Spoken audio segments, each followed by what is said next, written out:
નમસ્કાર, કેમ છો? શિક્ષણ જ કલ્યાણ સંકુલના રાત્રિના ભોજનની અંદર હાર્દિક સ્વાગત છે. છોકરાઓ અમારા ટાબરિયાઓ ગોઠવાઈ ગયા છે લાઈનમાં, કારણ કે ખૂબ લાંબી લાઈન છે. જમવાનું શરૂ થઈ ગયું છે અને આવતીકાલથી શરૂ થઈ રહી છે સ્કૂલ. તો મેનુ શું છે તમને ચોક્કસથી બતાવી દઈએ.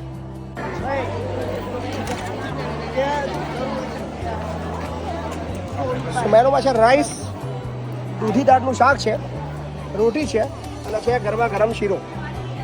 સો લાઈનો લાગી ચૂકી છે, શરૂ થઈ ગયું છે ભોજન.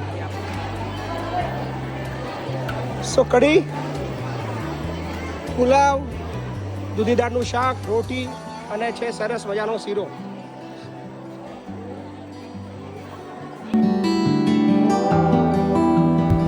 So thank you so much. ખૂબ ખૂબ આભાર આપ તમામ મિત્રોનો કે આટલો બધો અમને પ્રેમ આપો છો અને આપ બધાના મિત્રોના સાથ અને સહકારથી અમે આ પ્રવૃત્તિ કરી રહ્યા છીએ. અમે આશા રાખીએ છીએ કે બસ આવી જ રીતે તમે અમારી સાથે જોડાયેલા રહો અને અમે અપીલ કરીએ છીએ કે તમારા જેટલા પણ સ્નેહીજનો હોય, તમારા મિત્રો હોય, તમારા રિલેટિવ્સ હોય, એને આ વિડીયો શેર કરજો અને તમારી આસપાસના જેટલા પણ જરૂરિયાતમંદ બાળકો હોય જે ધોરણ 9થી ઉપર અભ્યાસ કરવા માગે છે, જેના મમ્મી પપ્પા નથી, એવા તમામ બાળકોને અહીંયા મોકલી આપજો.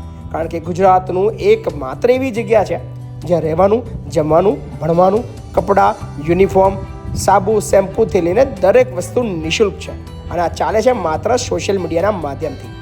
સો કેવી લાગી રહી છે અમારી સંકુલ? ધીરે ધીરે બધું જ. સો આજના ભોજનની વાત કરીએ તો આજનું જે ભોજન છે એ ગુણવંતભાઈ ગોવિંદભાઈ પટેલ તરફથી છે, જેઓ મૂળ ભાત ગામના છે, ધોળકા તાલુકાના. સો ખાસ બિરજુભાઈ જેઓ કેનેડા છે એમના તરફથી સહયોગ પ્રાપ્ત થયો છે. થેન્ક યુ સો મચ બિરજુભાઈ, તમારું યોગદાન અમારા સુધી પહોંચી ગયું છે. આપનો ખૂબ ખૂબ આભાર. તો તમે પણ જો યોગદાન આપવા માંગો તો 709648 પર ફોન કરીને ભોજન બુક કરાવી શકો છો. થેન્ક યુ સો મચ, ખૂબ ખૂબ આભાર. અને હવે દરરોજ નવા ભોજન નવા બાળકોના દ્રશ્યો તમને મળતા રહેશે.